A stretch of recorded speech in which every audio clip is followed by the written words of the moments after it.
Magnetna rezonanca u dijagnostici koštanog zglobnog sistema predstavlja zlatni standard kao radiološka dijagnostička procedura koja je neinvazivna. Njena prednost u odnosu na radiografsko snimanje i kompjuterizovanu tomografiju je ta što je način i postupak dobijanja slike nezavisan od prisustva ionizujućeg zračenja.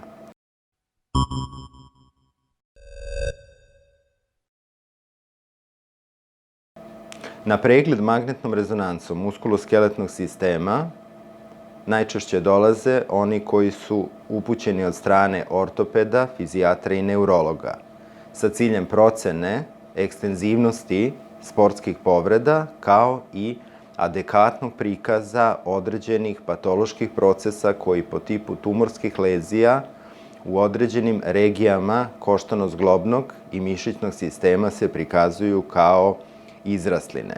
Uloga magnetne rezonance je tada da jasno i precizno, kao metoda koja daje najbolju tkivnu diferencijaciju, odredi lokalizaciju, oblik, veličinu i ograničenost same lezije u odnosu na druge strukture.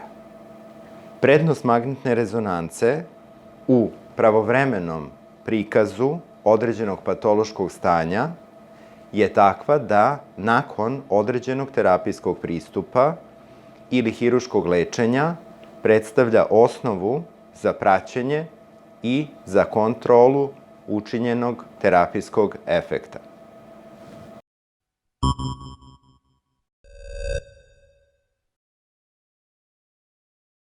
Njena uloga je da hirurgu ili terapeutu na precizan i konkretan način izloži obim problema i kao takav deo predstavlja polaznu osnovu u svakom daljem terapijskom pristupu. Kod onih pacijenata kod kojih se koristi hemioterapija i zračna terapija ima izuzetnu i adekvatnu kao i preciznu ulogu u tome da izvrši procenu hemioterapijskog ili radioterapijskog dejstva.